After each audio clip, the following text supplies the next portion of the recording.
नमस्कार सबैजनालाई। कतिपय साथीहरूले मलाई थेसिसको बारेमा हेल्प चाहियो सर, तपाईँले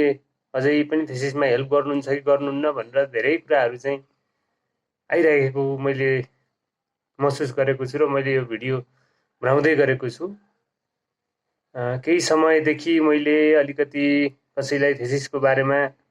सहयोग कसरी लेख्ने, डाटाहरू कसरी कलेक्सन गर्ने, लिटरेचर रिभ्यूहरू कसरी गर्ने भन्ने विषयमा चाहिँ मैले कति साथीहरूलाई सहयोग गरेको छु, कतिलाई टिचिङ गरेको छु, कतिलाई चाहिँ डाटा कलेक्सन गर्ने यसरी गर्ने भनेर सिकाएको छु होइन। त्यही सिलसिलामा कतिपय साथीहरूले सर मलाई चाहिँ थेसिसको बारेमा अलिकति हेल्प गरिदिनु पर्यो, कसरी लेखिदिने हो मलाई आइडिया भएन, तपाईँले अझै पनि थेसिसको हेल्प गर्नुहुन्छ कि गर्नुहुन्न भनेर कति साथीहरूले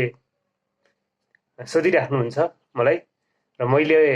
चाहिँ चाहिने साथीहरूलाई जसलाई हेल्प चाहिन्छ र कस्तो कस्तो तपाईँले चाहिँ कस्तो भने कसैलाई डाटा कलेक्सन गर्न अप्ठ्यारो होला, कसैलाई लिटरेचर रिभ्यू गर्न अप्ठ्यारो होला, कसैलाई टपिक सिलेक्सनै गर्न अप्ठ्यारो होला, कसैलाई चाहिँ होल एनालाइसिसै गर्न अप्ठ्यारो होला। सबै कुराहरूको चाहिँ मैले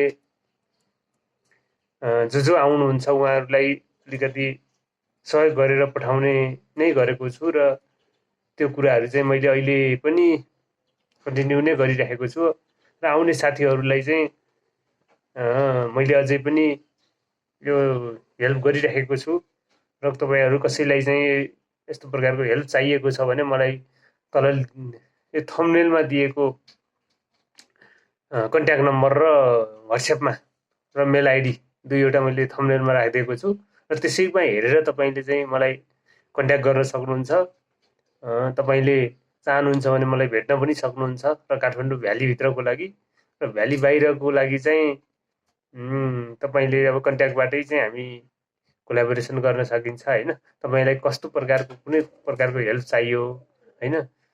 काउन्सिलिङ चाहिएको हो कि तपाईँलाई आइडिया मात्रै चाहिएको हो कि तपाईँले चाहिँ फर्मेट मात्रै चाहिएको हो कि होइन, के कुराहरूमा चाहिँ समस्या पर्यो तपाईँले त्यो भनिदिनु हो भने मैले चाहिँ राम्रोसँग यसरी यो यसरी लेख्नुपर्छ है,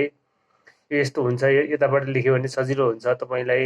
यो कुराहरू गर्दाखेरि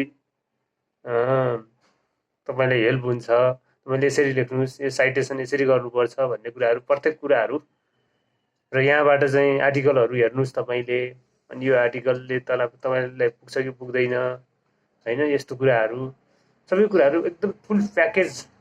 थेसिसमा कस्तो हुन्छ भने हेर्दाखेरि चाहिँ नर्मल जस्तो देखिन्छ तपाईँलाई होइन, तर त्यहाँनिर विभिन्न कुराहरू चाहिँ सबैको मिक्स मिलाएर लेख्नुपर्ने हुन्छ। तपाईँको फर्मेटिङदेखि साइटेसनदेखि लिएर होइन, डेट होइन, प्याराग्राफ तपाईँको लेख्ने, अनि तपाईँको चाहिँ त्यो स्पेसिङ होइन, लाइन स्पेसिङहरूको कुराहरू हुन्छ, पेज स्पेसिङको कुरा हुन्छ होइन, अनि तपाईँको चाहिँ त्यो इभन त्यो बुलेट कहाँनिर बुलेट लेख्ने, पोइन्ट लेख्ने, कहाँनिर नलेख्ने, कहाँनिर अप्पर केस लेख्ने, कहाँनिर लोवर केस लेख्ने भन्ने कुराहरूमा समस्या हुन्छ भने प्रत्येक कुराहरू एभ्री सबै प्याकेज चाहिँ तपाईँले चाहिँ पाउन सक्नुहुन्छ। त्यसको लागि चाहिँ मलाई चाहिएको कुराहरू वाट्सएप र तपाईँको मेल आइडी थम्बनेलमा राखिदिएको छु, त्यसैमा कन्ट्याक्ट गर्नु होला, हामी उतै भेटौँला है त। हस्, धन्यवाद।